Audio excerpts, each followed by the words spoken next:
믿음으로 아벨은 가인보다 더 나은 제사를 하나님께 드림으로 의로운 자라 하시는 증거를 얻었으니 하나님이 그 예물에 대하여 증언하심이라. 그가 죽었으나 그 믿음으로써 지금도 말하느니라. 아멘.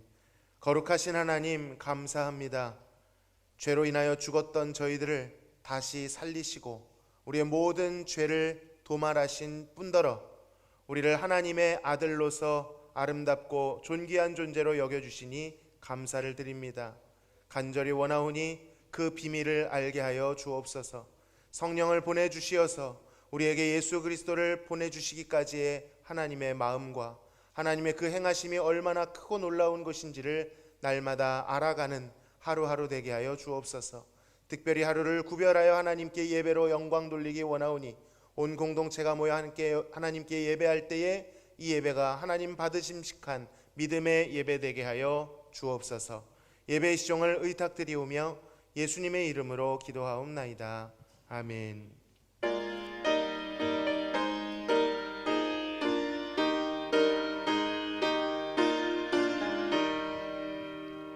멸류관 벗어서 주 앞에 드리세.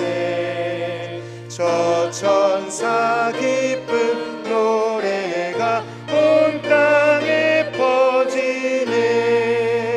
네오나 깨어서 주 찬송하여라.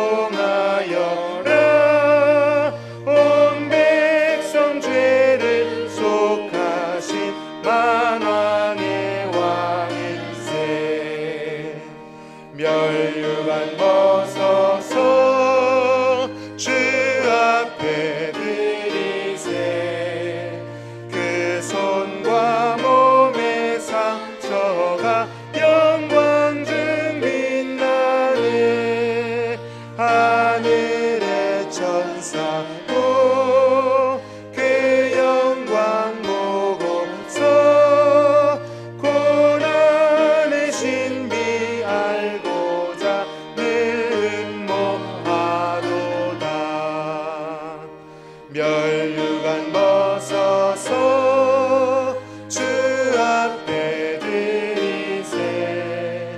온 세상 전쟁 그치고 참 평화 오겠네. 주 보좌 앞에서 온 백성 엎드려 그 한량없는 영광을 늘 찬송합니다.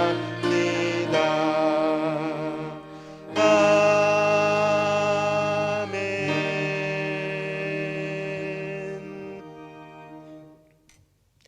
하나님은 우리에게 은혜를 베푸사 복을 주시고 그의 얼굴빛을 우리에게 비추사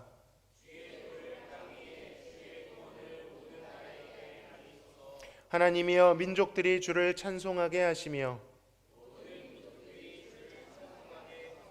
온 백성은 기쁘고 즐겁게 노래할지니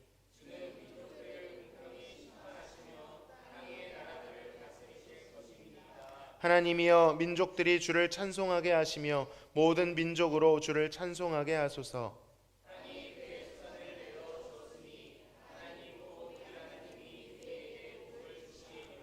하나님이 우리에게 복을 주시리니 아멘. 전능하사 천지를 만드신 하나님 아버지를 내가 믿사오며 그 외아들 우리 주 예수 그리스도를 믿사오니 이는 성령으로 잉태하사 동정녀 마리아에게 나시고 본디오 빌라도에게 고난을 받으사 십자가에 못 박혀 죽으시고 장사한 지 사흘 만에 죽은 자 가운데서 다시 살아나시며 하늘에 오르사 전능하신 하나님 우편에 앉아 계시다가 저리로서 산자와 죽은 자를 심판하러 오시리라.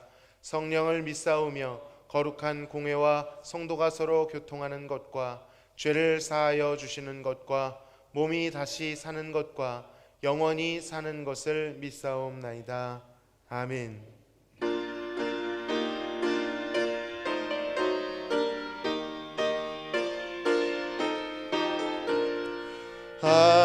아버지여 이 죄인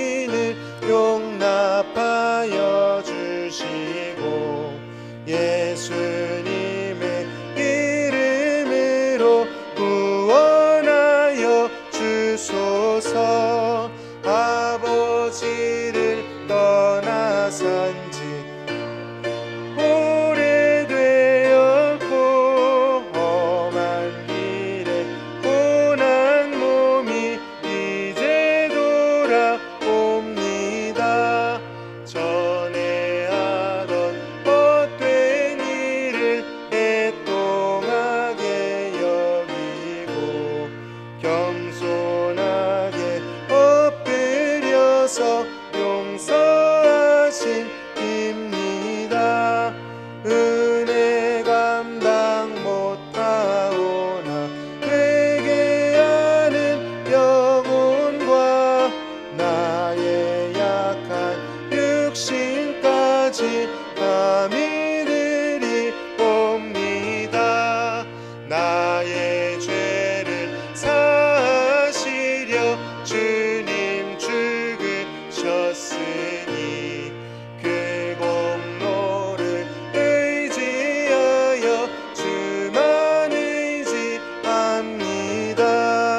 아버지여 용납하사 나를 품어주시고 주의 사랑 품 안에서 길이 살게 하소서. 아멘.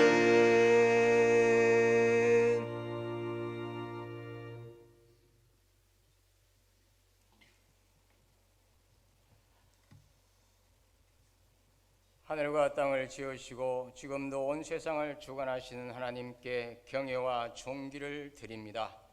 허물과 죄로 영원히 죽었던 우리들을 살려주시고 이 세상에서 구원받은 백성으로 오늘을 살게 하시는 하나님의 은혜를 진심으로 감사드립니다. 오늘도 구원받은 백성들이 거룩한 질 한 곳에 모여 예배로 영광드리게 하심을 더욱 감사드립니다. 베푸신 은혜는 한없이 넓고 크시온데 우리들의 연약함으로 우리는 주님의 뜻을 온전히 따르지 못하고 말씀보다 세상 기준을 앞세우며 살아왔던 것을 회개합니다. 우리의 죄를 용서하시고 다시금 말씀 앞에 바로 서게 하옵소서. 드리는 예배를 통하여 하나님의 임재를 깊이 경험되게 하시고 살아가는 생활 속에서 주님의 동행을 확신하는 믿음을 허락하옵소서. 대학교를 인도하시는 하나님 아버지, 교회가 변화하는 세계에 맞추어 새롭게 하시고 복음의 능력 위에 세워지게 하옵소서.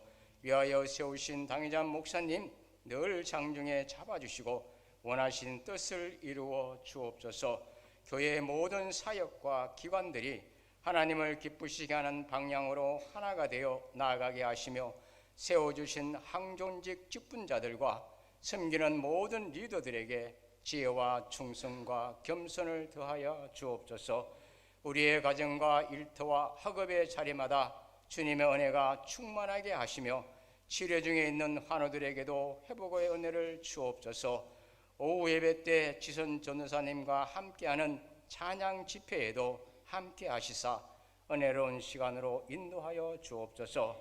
하나님 아버지, 이 나라의 백성들에게도 긍휼을 베풀어 주옵소서. 갈등과 분열이 깊어지는 가운데 하나님의 평강이 흐르게 하시고 하나님의 공의와 정의를 이루어 주옵소서. 말씀 전가하시는 목사님 능력으로 인도하시며 듣는 모든 분들에게 능력으로 임하여 주옵소서. 예배를 위해 봉사하시는 모든 분들에게도 함께 하시사 드려지는 예배가 영광이 되게 하옵소서. 예수 그리스도 이름으로 기도드리옵나이다. 아멘.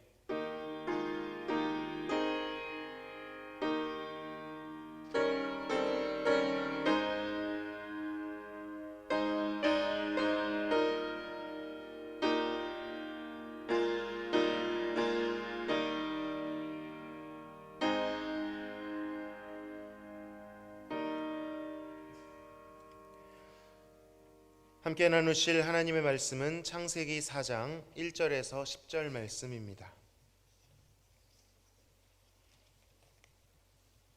창세기 4장 1절에서 10절 말씀 한 절씩 교독하시고 끝절은 합독하겠습니다. 아담이 그의 아내 하와와 동침하매 하와가 임신하여 가인을 낳고 이르되 내가 여호와로 말미암아 등남하였다 하니라.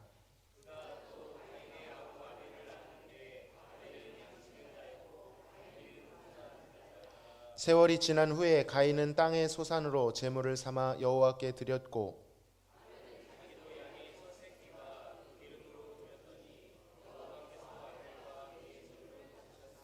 가인과 그의 제물은 받지 아니하신지라. 가인이 몹시 분하여 안색이 변하니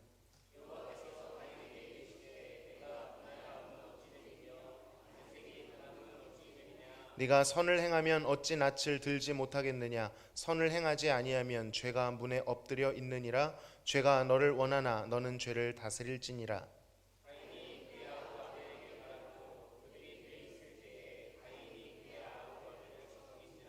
여호와께서 가인에게 이르시되 내 아우 아벨이 어디 있느냐. 그가 이르되 내가 알지 못하나이다. 내가 내 아우를 지키는 자니이까. 이르시되 네가 무엇을 하였느냐. 내 아우의 핏소리가 땅에서부터 내게 호소하느니라. 아멘. 지난번에 이어 오늘 역시 가인과 아벨, 이젠 역전이 되었죠. 아벨과 가인에 대해서 알아보고자 합니다.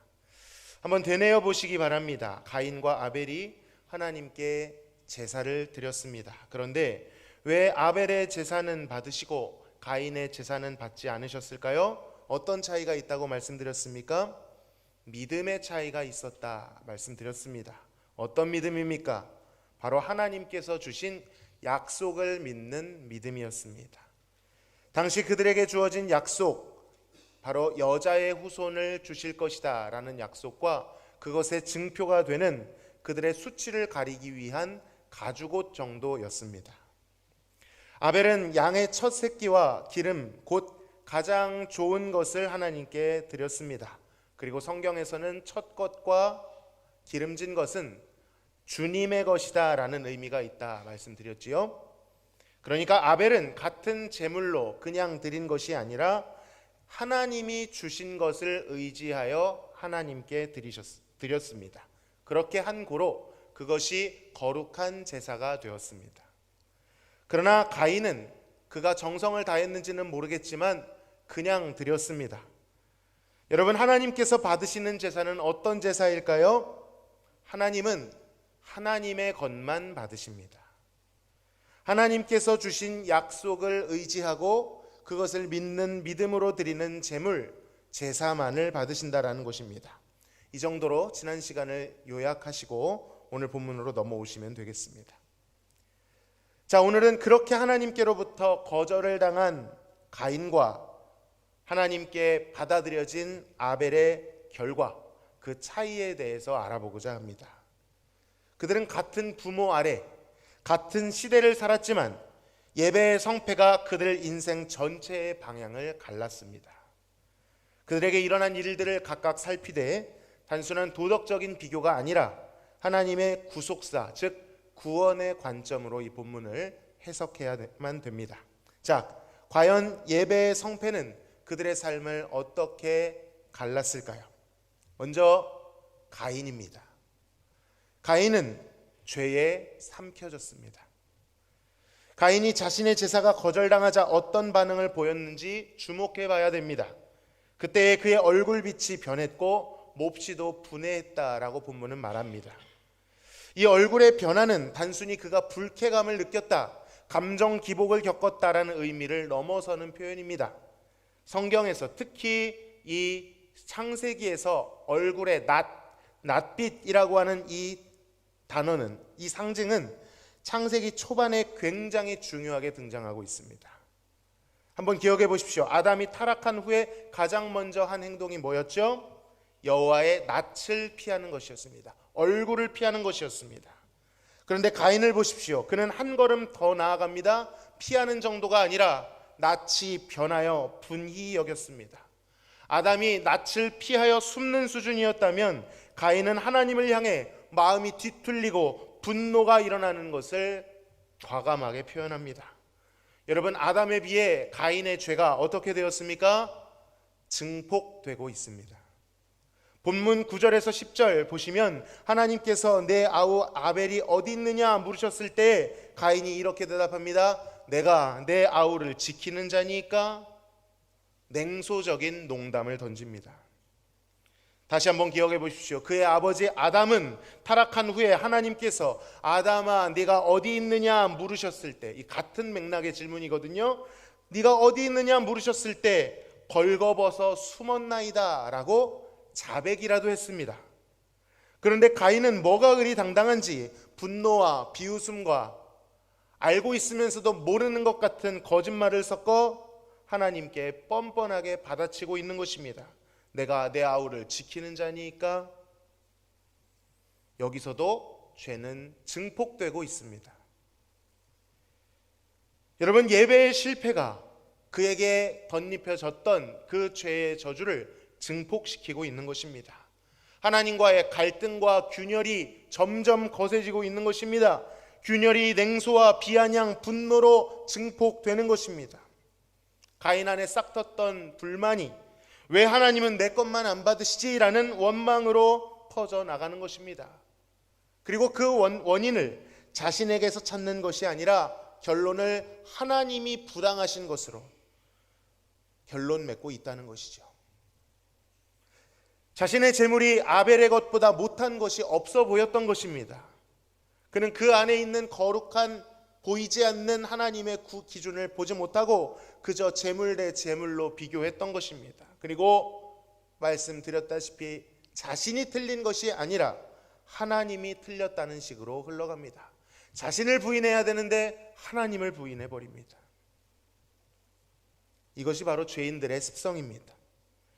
이 왜곡은 인간관계로도 번져갑니다. 하나님께 대한 분노는 급속도로 옮겨 붙었습니다. 아우 아벨에 대한 질투와 분노가 불일 듯 일어났지요. 그 미움을 걷잡을 수 없이 퍼져나가는 그 미움을 그의 동생 아벨을 죽이는 것으로 표출하게 됩니다. 그가 아벨을 불러내어 죽인 정황으로 보아 이것은 우발적 살인이 아니고 고의적이고 계획적인 살인이었던 것으로 보입니다. 미움이 살인으로 나타난 것입니다. 여러분, 미움과 살인은 같은 것입니다. 같은 본질 안에 있는 것이죠. 그러나 어쨌든 그것이 증폭되고 있습니다. 그의 아버지 아담은 그저 하와 탓으로 돌렸을 뿐이었는데 그의 후손, 죄의 열매라고 할 수 있는 가인은 아벨을 죽여버렸습니다. 최초의 살인이 여기서 일어납니다. 심지어는 창조주 하나님, 그 일을 행사하실 수 있는 주권이 있는 하나님조차도 아직 죽음을 집행하신 적이 없는데 가인이 야수처럼 아벨을 죽여버린 것입니다. 이러한 모습에 대해 하나님께서는 이미 경고하셨습니다. 우리 6절과 7절을 같이 읽어보겠습니다. 시작. 여호와께서 가인에게 이르시되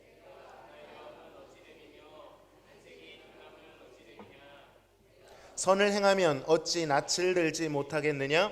선을 행하지 아니하면 죄가 문에 엎드려 있느니라. 죄가 너를 원하나 너는 죄를 다스릴지니라. 아멘.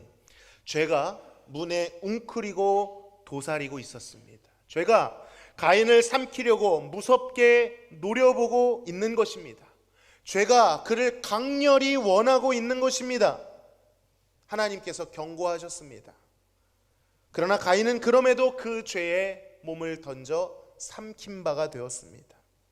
죄가 야수와 같이 그를 삼킨 것처럼 그도 그의 동생을 야수와 같이 삼켜버렸습니다. 죄는 무엇입니까? 사단이 우리에게 행한 것을 그대로 남에게 행하는 것입니다. 베드로 사도가 이것에 영감을 얻었는지는 몰라도 원수가 무엇과 같이요?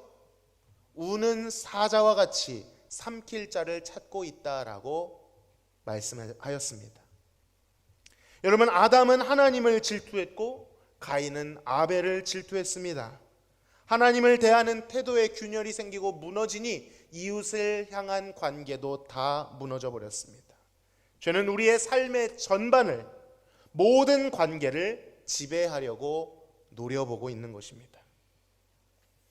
이 사건을 기점으로 창세기에는, 아니요 성경 전체에는 형제 갈등의 이야기가 가득 차게 됩니다. 노아의 아들들, 아브라함과 롯, 이삭과 이스마엘, 야곱과 에서, 요셉과 그의 형들, 수많은 갈등 관계가 오늘 우리에게까지 이어지고 있는 것입니다.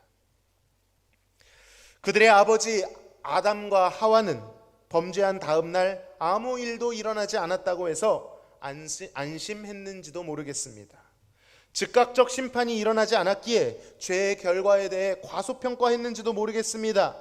그러나 그들의 안이한 생각과는 다르게 죄의 열매는 걷잡을 수 없이 증폭되고 있었습니다.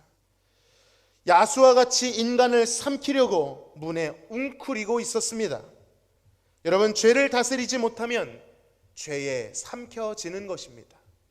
중간이라는 것은 없습니다. 신앙에는요, 유지는 없습니다. 전진하지 못하고 있다면 퇴보하고 있는 것이죠. 죄를 다스리지 못하면 죄에 삼켜지고 있는 것입니다. 죄를 용서받지 못하면 죄에 대한 진노를 그대로 가지고 있는 것이 아니라, 우리 하이델베르크에서 배웠죠? 날마다 그 죄책을 쌓고 있는 것이다, 그렇게 말합니다. 여러분, 그렇다면 가인은 어떻게 했어야 죄를 다스릴 수 있었을까요? 타락한 인간이 어떻게 죄를 다스릴 수 있겠습니까? 이 뉘앙스를 보면 우리는 사람이 조금 더 심혈을 기울이고 주의를 하면, 선행과 수행을 하면, 수양을 하면 되어진다라고 생각합니다. 인간의 종교는 다 이러한 방식으로 접근을 합니다. 정답 같아 보이지만 여러분, 이것은 대책 없는 정답입니다. 왜냐하면 그러한 것들로 아무리 해봤자 우리는 그 야수처럼 달려드는 죄를 이길 수가 없기 때문입니다. 죄를 극복할 수가 없어요. 여러분, 죄는 극복의 문제가 아니라 우리를 지배하고 있는 것, 우리 본성의 문제인 것입니다. 무모하게 덤볐다가는 수치를 당하고 큰 코를 다치게 됩니다. 우리는 날마다 하나님의 진노의 잔을, 죄의 책무를 쌓아갈 수밖에 없는 무능한 자들이기 때문입니다. 여러분, 죄는 누구만 다스릴 수 있을까요? 오직 하나님만 다스리실 수 있습니다. 그렇다면 인간이 죄를 다스리고 이길 수 있는 유일한 방법은 하나님의 방법대로 하나님의 능력을 덧입는 것 외에는 없다라는 말인 것입니다. 그런 의미에서 하나님께서 죄인들에게 하나님과 교제하고 하나님의 능력을 덧입을 수 있게 유일하게 열어놓으신 창구인 예배가 너무나도 중요하다라는 사실입니다. 하나님께서 죄인들에게 허락하신 유일한 교제의 창구, 그 예배를 통한 하나님의 은혜를 덧입는 것만이 죄를 끊어내고 죄와 싸울 수 있는 힘을 하나님께서 공급해 주십니다. 가인과 같이 그냥 그 제사 행위를 한다고 해서, 가인도 제사를 드렸잖아요. 제사를 드린다고 해서, 그 자리에 있다고 해서, 오늘날로 말하면 교회 오고 열심히 출석하고 헌금하고 그런다고 해서 그 죄를 이길 수 있다라는 뜻이 아닌 것입니다. 여러분, 이스라엘 백성들이 제사를 안 드렸겠습니까? 엄연히 따져서 그들은 제물을 안 드린 적도 없고 제사를 안 지낸 적도 없습니다. 절기도 철저히 지켰습니다. 오늘날 우리랑 비교하면 그들이 못할까요? 아니요, 우리가 부끄러울 것입니다. 그럼에도 불구하고 하나님께서는 그들을 책망하셨습니다. 왜냐하면 그 예배를 통하여 하나님께서 보시고자 하는 그것을 못 보셨기 때문입니다. 여러분, 예배를 다른 이교도들의 제사에, 우상 숭배의 하나로 깎아내리지 마시기 바랍니다. 그저 108배를 드리듯 3000번 절을 하듯 그 횟수를 채운다고 해서 우리의 마음이 할 만큼 했다라는 안도감이 드는 그러한 방식으로 흘러서는 안 된다는 것입니다. 그저 오늘 예배에 참석했으니 마음이 편안하십니까? 그냥 드렸다면 그것은 가인의 제사인 것입니다. 죄만 증폭시킬 뿐이고 죄에 삼켜질 뿐인 것입니다. 혹시 우리는 그저 마당만 밟으면서 예배가 연락되기를 바라는 가인의 길에 서 있지 않은지 돌아보시기를 바랍니다. 그렇다면 하나님께서 받으시는 아벨의 예배는 어떤 예배였을까요? 그 예배는 하나님께서 의롭다 증언해 주시는 예배였습니다. 여러분, 하나님께서 그에 대하여 증언해 주셨습니다. 히브리서 11장 4절은 이렇게 말합니다. 믿음으로 아벨은 가인보다 더 나은 제사를 하나님께 드림으로 의로운 자라 하시는 증거를 얻었으니 하나님이 그 예물에 대하여 증언하심이라. 아벨이 더 나은 제사를 드렸다는 것, 그가 의로운 자로 칭함을 받았다는 것을 누가 증언해 주시고 계시다고요? 하나님께서 증언해 주고 계시다는 것입니다. 아벨이 스스로 자신이 드린 예배와 자신이 드린 예물을 통해서 그것을 증명하고자 하지 않았습니다. 자신이 괜찮은 예배자라는 것을 하나님께 설득하지도 않았습니다. 자신이 드린 제물을 소개하거나 자신의 행위를 변호하지도 않았습니다. 여러분, 이런 것이죠. 하나님, 제가 옳지요. 제가 오늘 드린 이 예배가 하나님께 합당하지요. 이 정도면 괜찮지요. 그 소리를 듣고 싶어서 애써 스스로 눈치를 보며 증명한 것이 아니라는 뜻입니다. 하나님은 이런 자기 증명형 예배를 기뻐하지 않으십니다. 많은 사람들이 일주일 동안의 삶을 저울에 달아보고 하나님 앞에 나아갈 수 있는지 없는지를 스스로 뭉뚱거려 판단하고자 합니다.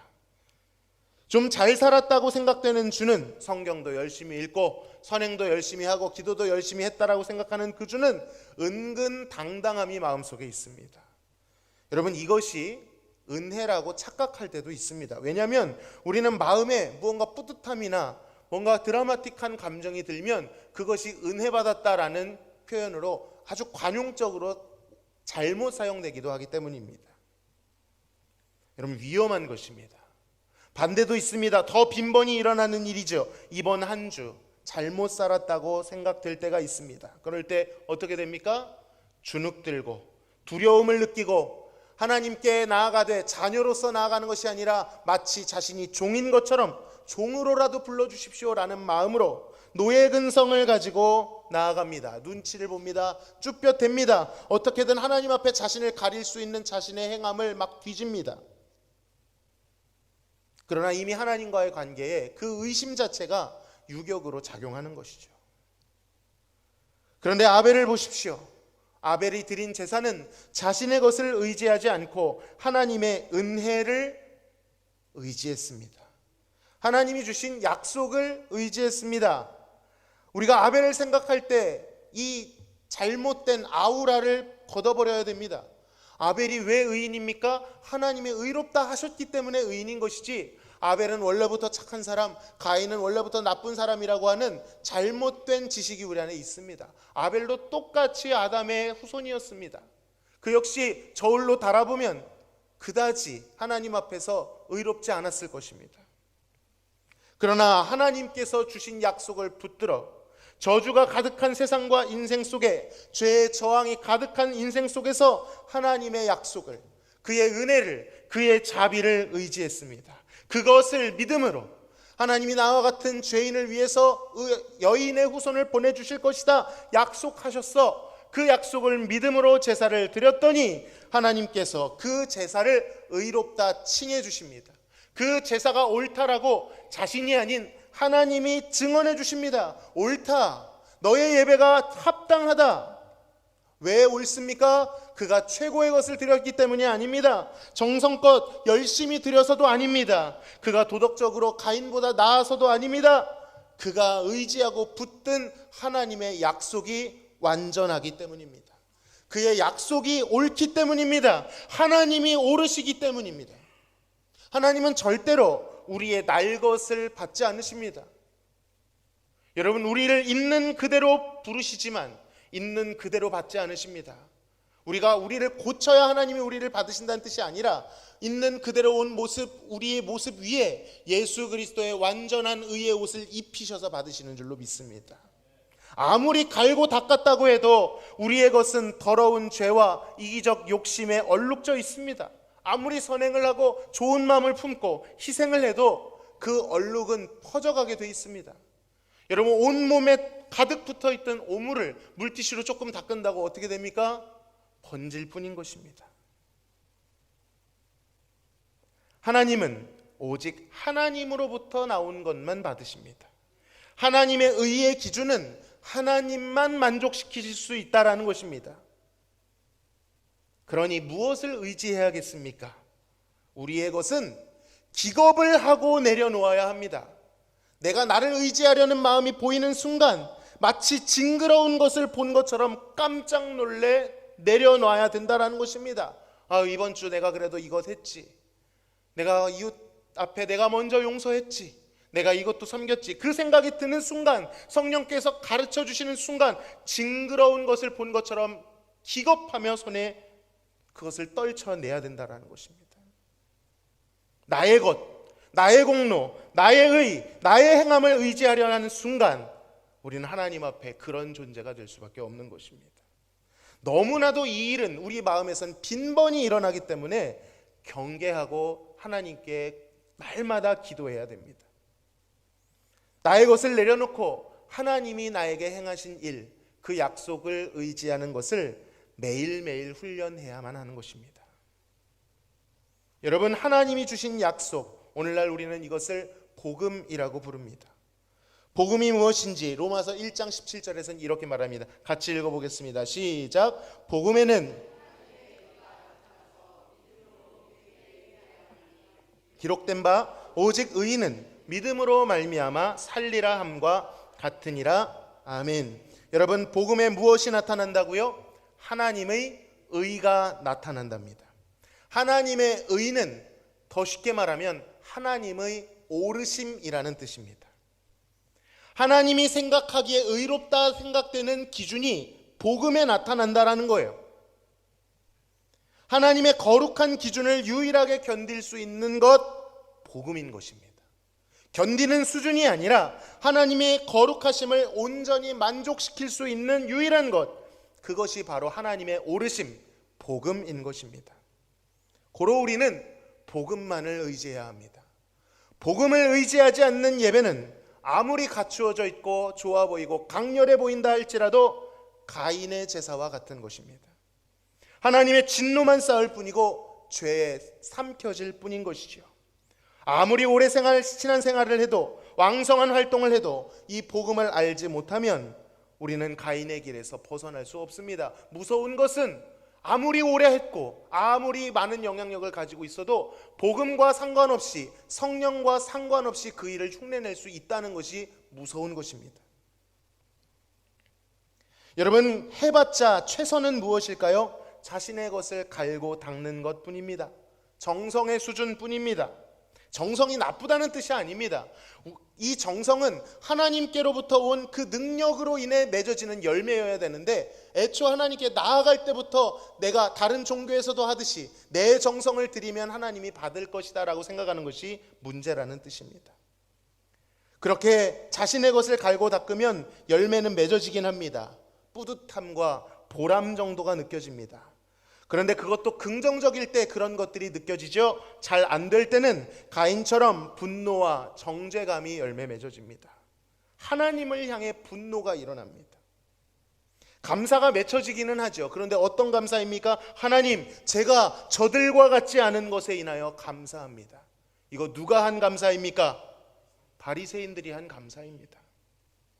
하나님을 열심히 섬기는 듯하지만 하나님을 섬기는 것이 아니라 정확히 보면 하나님을 잘 섬기고 있는 자신을 섬기고 자신을 예배합니다. 하나님을 예배하는 것 같은데 하나님 자체를 예배하는 것이 아니라 잘 드려지는 그 예배 자체를 예배합니다. 의외로 우리는 그 하나님 자체를 보는 일에 익숙하지가 않습니다. 예수를 믿는다라고 하지만 예수를 믿는다는 것을 내가 잘 믿느냐 잘 못 믿느냐라는 행동으로 생각하지 예수님 자체를 보지 못합니다. 이런 것이죠. 너무나도 유명한 연예인이 왔습니다. 그럼 그 사람을 봐야 되는데 그 사람을 보고 있는 나에게 집중하는 것입니다. 내가 이 사람을 본 사람이야 라는 것에 집중하고 있는 것이죠. 이러한 오류에 빠진 가인의 후예들이 있었습니다.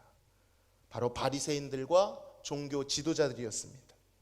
그들은 모든 것을 철저히 지키고 행했지만 성경이 가르치는 진짜 진리를 발견하지 못했습니다. 복음을 알지 못했고 계명의 본질도 알지 못한 채 지켰습니다. 온갖 정결법을 세워 부정과 치열하게 싸우는 것처럼 보였지만 죄를 다스리기는커녕 죄에 삼켜졌습니다. 그 증거가 무엇입니까? 가인이 하나님을 비웃듯 하나님의 아들이 눈앞에 있는데 그 하나님의 아들을 알아보지 못하고 배척하고 조롱하고 분노했습니다. 가인이 아벨을 죽였듯 그들도 하나님의 아들 예수 그리스도를 십자가에 못 박아 죽였습니다. 여러분, 의를 열심히 추구한다고 해서 의인이 되는 것이 아닙니다. 우리의 의로움은 오직 하나님께서 우리를 의롭다 칭해 주실 때, 하나님께서 우리를 의롭다 증언해 주실 때만 가능한 줄로 믿으시기를 바랍니다. 이것이 기독교 신앙의 근간입니다. 이 교리를 우리는 칭의라고 부르지요. 내가 나를 의롭다고 주장하는 것이 아니라 하나님께서 의롭다 칭해 주시는 것입니다. 이 칭의의 교리를 알지 못하면 영적 침체에서 도무지 벗어날 수가 없을 것입니다. 나의 의는요, 십자가에 못 박아야 됩니다. 나의 의는요, 쓰레기통에 버려야 됩니다. 징그러운 것을 본 것처럼. 로마서에서 말합니다. 사람이 의롭다 함심을 얻은 것은 율법의 행위에 있지 않고 믿음으로 되는 줄 우리가 인정하노라. 경건하지 아니한 자를 의롭다 하시는 이를 믿는 자에게는 그의 믿음을 의로 여기시나니. 그 믿음이라는 행위가 아니라 그 믿음의 대상이신 하나님이 오르시기에 우리가 의로워진다라는 것입니다. 이것이 복음의 뿌리입니다. 내 속에서 만들어내고 흉내낸 가증스러운 가짜 의가 아니라 하나님께서 나의 밖에서, 나에게는 도무지 그것이 없을지라도 하나님께서 오르심으로 나에게 선언하신 완전하신 의로움을 사모하고 덧입어야 된다는 것입니다. 기독교 신앙은 나의 오름을 증명하는 종교가 아닙니다.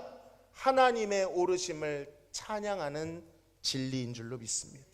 우리가 하나님을 위해 어떤 일을 행해야 할 것인가 생각하기 이전에 도무지 그 일을 할 수 없는 불의한 나를 위해 하나님이 어떤 일을 행하셨는가, 어떤 놀랍고 어떤 의로운 일을 행하셨는가로 우리의 생각과 우리의 영혼은 가득 차 있어야 됩니다.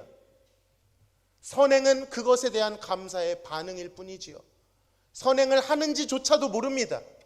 왜냐하면 주님에 가까이 갈수록 그 비춰지는 빛에 의해 나의 죄가 더 선명하게 보이기 때문입니다. 그리고 그러한 자들이 고백할 수 있는 유일한 단어, 그저 은혜일 뿐입니다. 그래서 우리가 하나님께 드릴 수 있는 최고의 행위는 그 오르신 하나님을 찬양하고 나를 위하여 행하신 그 놀라운 사랑에 감사하는 것뿐인 줄로 믿습니다. 아벨은 이 믿음으로 말미암아 의롭다함을 받은 최초의 인물이 되었습니다. 웅크리고 있는 죄에 삼켜지지 않고 죄를 극복하고 하나님의 의를 얻는 하나님의 의에 칭해진 의인이 되었습니다. 스스로 얻은 것이 아니요 하나님께로부터 의롭다 칭해지신 것입니다. 그가 죽었으나 그 믿음으로써 지금도 말하느니라. 히브리서에는 그에 대해서 평가하고 있습니다. 여러분, 교훈이라는 말 자체가 죄를 이겼다라는 뜻입니다. 믿음으로써 그는 지금도 우리에게 교훈하고 있습니다. 외치고 있습니다. 죽었으나 믿음 안에서 살아있는 것입니다. 두 번째, 아벨은요, 그리스도를 드러내었습니다. 아벨은 죽임을 당했습니다. 그것도 너무도 억울하고 부당한 죽임을 당했지요. 그러나 가인은 완전 범죄라고 생각했는지 몰라도 그것은 완전 범죄가 아니었습니다. 그 피가 땅에서 부르짖고 호소하고 있었습니다. 아무리 은밀하게 행한 죄라고 할지라도 하나님과 땅은 알고 있습니다. 억울하게 당한 죽음을, 그리고 하나님께서는 간과하지 않으셨습니다. 하나님께서 말씀하십니다. 내 아우의 핏소리가 땅에서부터 내게 부르짖느니라. 땅 위에서는 아무 일도 안 일어나는 것 같았는데 하나님은 그 땅의 호소 소리를 듣고 계신 것입니다. 아벨의 피가 하나님께 정의와 심판을 호소하고 있었습니다. 그리고 그 소리를 하나님이 들으셨다는 거예요. 하나님은 그의 죽음을 헛되게 여기지 않으셨습니다. 그의 죽음을 통하여 가인에게 그의 죄를 물으셨습니다. 그의 죽음을 통해 어떤 놀라운 일을 하셨습니까? 히브리서 12장 24절에서는 아벨의 피보다 더 나은 새 언약의 중보자의 뿌린 피가 있다 언급하고 있습니다. 아벨의 피를 감히 예수님의 피에 비교하고 있는 것입니다. 여러분, 아벨의 피가 심판과 공의를 호소했다면 예수님의 피는 그 심판을 감당하고 하나님께 용서와 화평까지 호소하고 있는 것입니다. 아벨은 믿음 때문에 죽임을 당한 수동적인 희생자였다면 예수님은 믿음의 창시자이자 완성자로서 스스로 자신의 피를 흘려주시는 능동적인 대속자로 나타나고 있는 것입니다. 아벨의 피는 우리를 구원할 수 없었습니다. 그러나 예수의 피는 믿는 자를 영원히 살리는 효력이 있다라고 말합니다. 성경은 아벨의 피를 통해 예수의 피를 소개하고 있는 것입니다. 아벨이 어떤 사람입니까? 예수를 드러내는 자로 사용되었습니다. 이런 것을 예표라고 부릅니다. 하나님은 아벨을 통해 예수님을 생각하게 하는 예표적 인물로 그를 사용하셨습니다. 다른 누구도 아닌 예수님께서 직접 아벨의 이름을 언급하신 적이 있습니다. 마태복음 23장 25절에서 의인 아벨의 피를 선지자들이 무고하게 흘린 피의 반열에 올리십니다. 그 피의 시초라고 언급하십니다. 아벨의 죽음을 믿음의 제사를 증언하다가 세상, 즉 가인에게 미움을 당해 죽임을 당했다. 최초의 순교자이며 선지자였다라고 표현하시는 것입니다. 그리고 아벨의 피에서 시작된 의인의 죽음, 의인의 피의 계보는 예수님의 피에서 절정을 이루게 됩니다. 저의 견해가 아닙니다. 성경의 견해이고 예수님이 직접 하신 말씀입니다. 예수님이 직접 아벨을 의인이라고 선언하십니다. 의롭다 칭하십니다. 그렇다면 여러분, 아벨을 통하여 우리는 예수님을 떠올려야만 합니다. 아벨의 피가 땅에서 심판을 호소하는 소리가 가득하고 그 소리를 하나님이 들었다라고 말씀하셨다면 예수님의 피로 인하여 하나님께 호소되는 우리를 향한 하나님의 자비와 용서의 호소는 얼마나 하나님께 쩌렁쩌렁 호소되고 있을까요? 그리고 아벨의 피로 인한 호소를 들으신 하나님께서는 얼마나 신실하게 예수 그리스도의 피를 의지하여 드리는 제사의 호소를 듣고 계실까요? 내가 아벨의 피로 호소하는 소리를 들었노라 하신 하나님께서 내가 십자가에서 흐르는 예수 그리스도의 피의 호소를, 너희를 용서하고자 하는 그 예수의 호소를 들었노라 응답하실 줄로 믿습니다. 여러분, 예수님의 피가 하나님께 호소하게 하십시오. 그의 피가 우리를 보호할 것입니다. 그 피가 우리를 보호한다는 걸 알 때 그 피가 얼마나 보배로운 것인지, 그 피가 단순한 피가 아니라 보혈이라는 것을 깨닫게 될 것입니다. 얼마나 그것이 고맙고 귀한 것인지, 그 보혈이 아니면 난 도무지 하나님께 나아가지 못하겠노라고 고백할 수밖에 없다고 말하게 될 것입니다. 그 피가 나를 정결케 할 것입니다. 육체의 정욕, 안목의 정욕, 이생의 자랑을 정결케 하실 것입니다.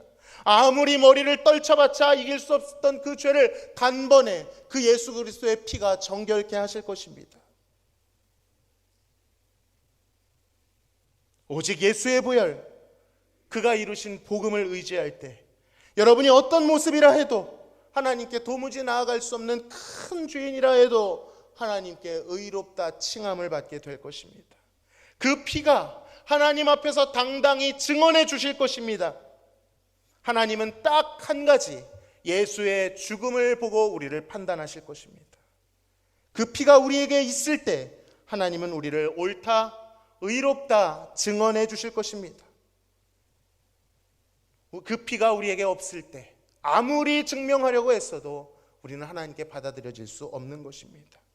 여러분, 이것이 바로 믿음의 예배입니다. 오늘 설교의 결론은 아벨처럼 훌륭한 사람이 되십시오가 아닙니다. 예수의 피를 붓드십시오입니다. 그런 예배를 드리고 싶습니다. 그런 예배가 드려져야 됩니다.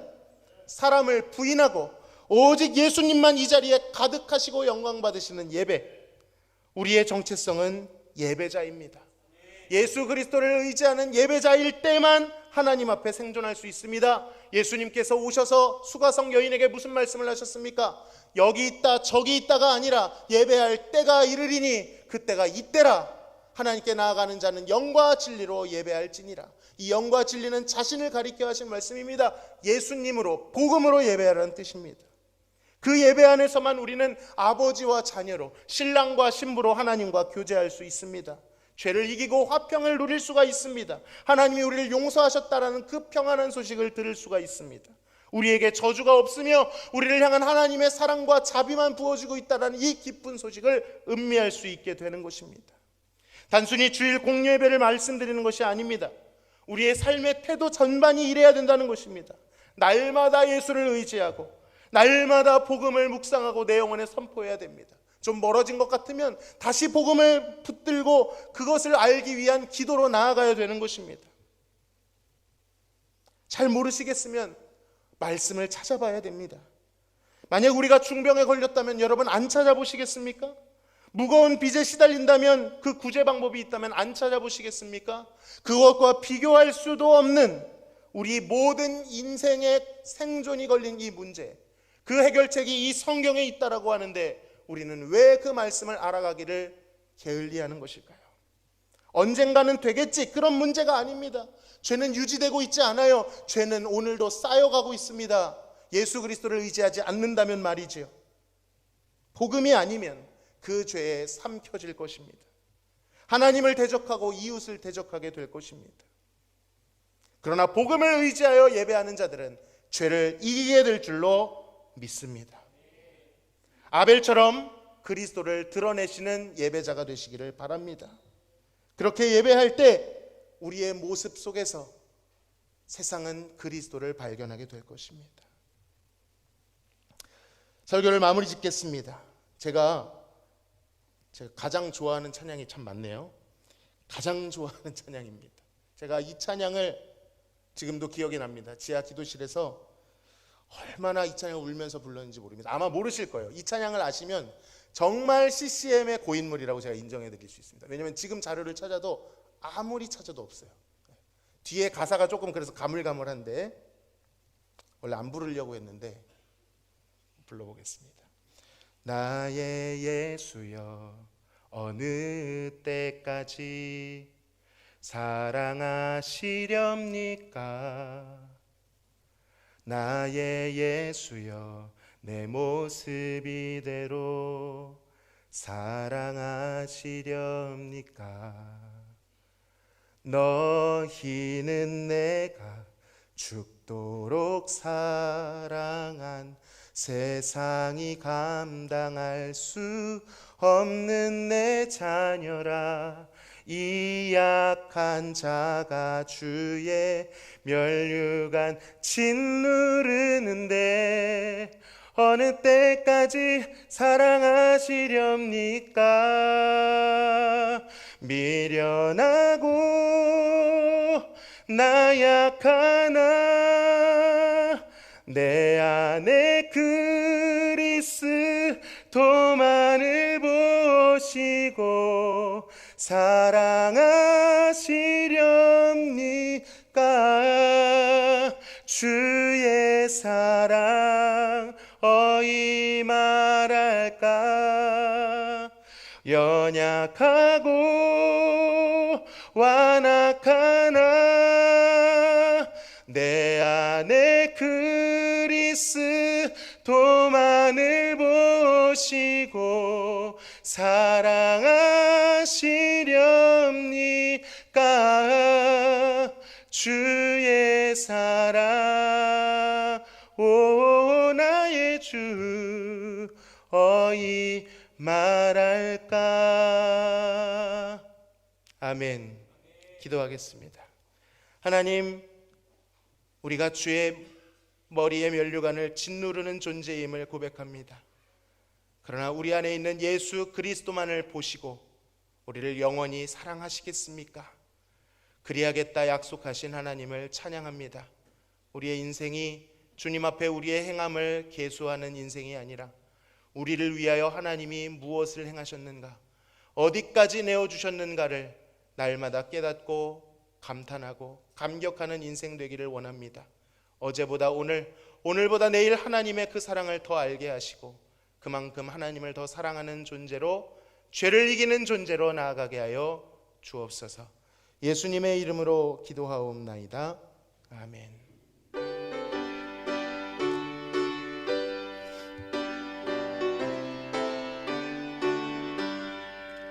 주 없이 살 수 없네 죄인 내 구주여, 그 귀한 보배 피로 날 구속하소서. 구주의 사랑으로 흘리신 보혈이 내 소망 나의 위로 내 영광 됩니다. 주 없이 살 수 없네 나 혼자 못 서리. 힘없고 부족하며 지혜도 없도다. 내 주는 나의 생명 또 나의 힘이라. 주님을 의지하여 지혜를 얻으리. 주 없이 살 수 없네 내 주는 하신다. 내 영의 깊은 간구 마음의 소원을 주밖에 나의 마음 네 알아주리요. 내 마음 위로하사 평온케 하시네. 주 없이 살 수 없네 세월이 흐르고 이 깊은 고독 속에 내 생명 끝나도 사나운 풍랑일 때 날 지켜주시니 내 곁에 계신 주님 늘 힘이 됩니다.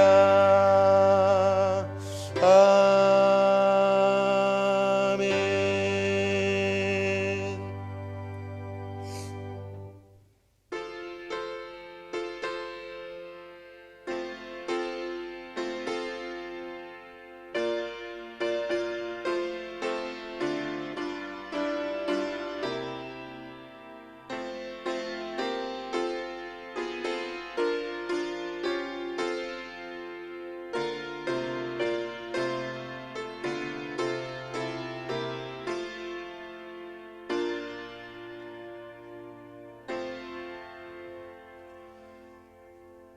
감사의 예물을 올려드립니다. 가정과 좋은 창호 사업장에 함께 하심에 감사합니다. 조병식 장로님, 박연희 권사님, 이정혜 권사님, 날마다 감사하며 사랑하며 살게 하소서. 김순록 권사님, 주님 감사합니다. 가족 건강하게 지켜주세요. 조원식 집사님, 박유순 집사님, 하나님 은혜 감사드립니다. 김희숙 집사님, 안미숙 집사님, 범사에 감사합니다. 김종임 집사님, 범사에 감사합니다. 정혜란 집사님, 우리 가정의 주인 되시는 주님 늘 감사함으로 찬양드리며 영광 돌리며 기도하는 가정 되게 하소서. 이기선 집사님, 배은자 집사님, 범사에 감사함으로 하나님께 드립니다. 이종현 집사님, 박옥승 권사님, 범사에 함께 하심을 감사합니다. 천상호 집사님, 최영 권사님, 최윤정 집사님, 저의 손을 잡아주심에 감사합니다. 김하람 성도님, 주님께서 책임져 주시는 자녀 되기를 원합니다. 홍현우 성도님, 늘 동행하시는 주님 감사합니다. 주의 능력의 손으로 건강 지켜주시고 앞길에 늘 동행하소서. 이명석 성도님, 이우석 성도님, 건강함으로 하나님께 영광 돌리는 딸들 되게 하옵소서. 좋은 집사님, 조영은 성도님, 조성주 성도님, 주 예수만 따르는 가정 되기를 원합니다. 이종현 집사님, 좋은 집사님, 김보균 성도님, 항상 감사합니다. 조재목 성도님, 감사합니다. 이한상 성도님, 이혜인 집사님, 주님을 영화롭게 하는 자녀 되게 하옵소서. 정민호 성도님, 정준호 성도님, 주님의 길로 인도하심에 감사드립니다. 가정에 부어지는 은혜와 사랑에 감사드립니다. 무명으로 하나님께 감사원금 드리셨습니다. 11조 예물을 하나님께 드립니다. 이종현 집사님, 박옥수 권사님, 한성숙 집사님, 이종현 집사님, 조은 집사님, 이한상 성도님, 이혜인 집사님, 선교헌금, 구제헌금, 주정헌금을 하나님께 드립니다. 하나님 아버지 감사합니다. 하나님의 은혜가 아니면 설명할 수 없는 우리의 삶을 이 시간 다시 한번 기억하며 은혜로 주어진 것들을 다시 한번 믿음으로 하나님께 드리오니 이 예물을 연락하여 주옵소서. 이 예물을 드릴수록 하나님을 아는 지식이 넓어지고 깊어지게 하여 주옵시고 그로부터 받은 사랑이 얼마나 깊은지 깨달아 사랑 안에서 헤엄치고 뿌리가 박히고 토가 굳어지는 인생 되게 하여 주옵소서. 더불어 함께 드린 기도의 제목, 마음의 소원들을 기억하여 주시고 간구할 때 하나님 안에 하나님이 행하시는 평안과 놀라운 일을 경험하여 복음을 전파하는 데 귀히 사용되는 간증이 되게 하여 주옵소서. 예수님의 이름으로 기도하옵나이다. 아멘. 우리 다 함께 주변에 계신 분들 바라보시며 인사 나누시겠습니다. 우리 이기선 집사님 수술 잘 받으시고 퇴원하셔서 오늘 출석해 주셨네요. 네, 감사합니다. 교회 소식 전해드립니다. 오늘 3부 예배는 교회 설립 47주년을 맞이하여 찬양 사역자 지선 전도사님 초청 찬양 집회가 있습니다.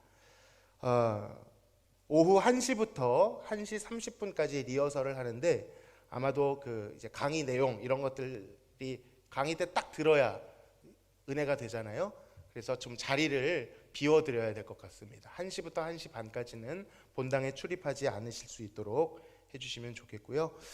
오늘 그동안 제가 기도하면서 함께 기도해 주셨는데 처음 방문해 주시는 분들께 그리고 만약 수량이 된다면 전도하신 분들께도 소정의 선물을 드리도록 하겠습니다. 원래 제가 선물 드릴 테니까 오세요 이걸 굉장히 안 좋아하거든요. 근데 기도하다가 보니까 주님은 상을 예고하셨더라고요. 내가 너희에게 줄 상이 있어, 속히 간다 말씀하셨던 것처럼 우리가 선물 때문에 전도하는 건 아니지만 선물이 있다는 것 기억해 주시면 좋겠습니다. 혹시 가능하시면 이제 안 보이던 분들이 보이신다면 잘 안내해 주시고 주차라든지 이런 필요들을 잘 채우시면 좋을 것 같습니다. 이번 주 토요일 20일에 오후 2시 교회 대청소가 있습니다. 조금씩 선선해지고 있기 때문에 20일쯤 되면 선선해질 것 같습니다. 로비에 각 기관들 업무 분장이 되어 있기 때문에 한번 보시고 혹시 조정이 필요한 부분이 있다면 저에게 말씀해 주시면 감사하겠습니다. 다음 주일은 본교회 47주년 설립 기념주일로 지킵니다. 한 주 동안 하나님의 은혜를 기억하며 교회를 사랑하는 마음으로 보내시기를 바랍니다. 중고등부 헌신 예배는 9월 넷째 주에 드려집니다. 이순옥 집사님께서 허리디스크 시술을 받으시고 회복 중에 계십니다. 기도해 주시고요. 기간별 청원기도 수요예배 특송 예고되어 있습니다. 모임 광고 드립니다. 오늘 2부 예배 후 에스더회 모임이 있습니다. 1시 1 찬양단실에서 있습니다. 다음 주 2부 예배 후 각 선교 회장단으로 모입니다. 추가 광고 드립니다. 정순자 권사님께서 김덕준 집사님 가정에서 강단의 국화, 아름다운 국화를 헌물해 주셨습니다. 너무 예쁜 국화, 귀한 섬김 감사드립니다. 원로 목사님 가정은 하나님의 은혜 가운데 캐나다에 잘 도착하셨고 건강하게 잘 적응하고 계십니다. 저에게 물어오시는 분들이 너무 많으셔서 공식적으로 광고를 드립니다. 이상 교회 소식 전해드렸습니다.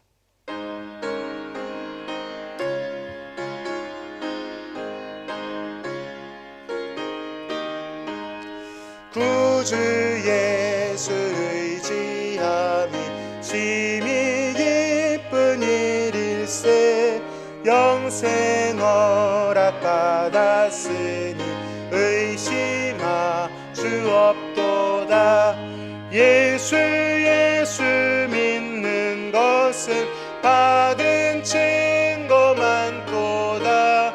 예수 귀한 예수 믿음 더욱 주소서. 구주 예수 의지함이 심히 기쁜 일일세 주를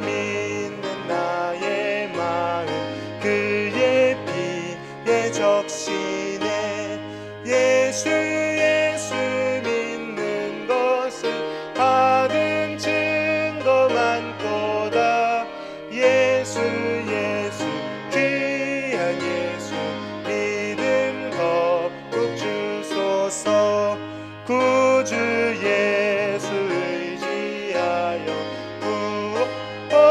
벗어버리네. 안위 받고 영생함을 주께 모두 얻었네. 예수 믿는 것은 받은 증거 많도다. 예수 귀한 예수 믿음 더욱 주소서. 구주 예수 의지하여 구원함을 얻었네. 영원 무궁지나도록 주여 함께 하소서. 예수 믿는 것은 받은 증거 많도다. 예수 귀한 예수 믿음 더욱 주소서. 아멘.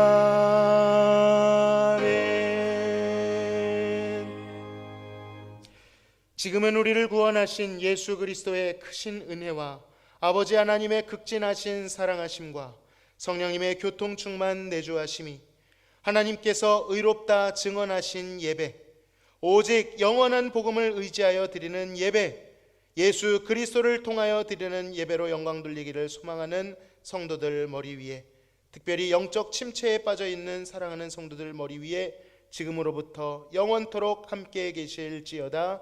아멘.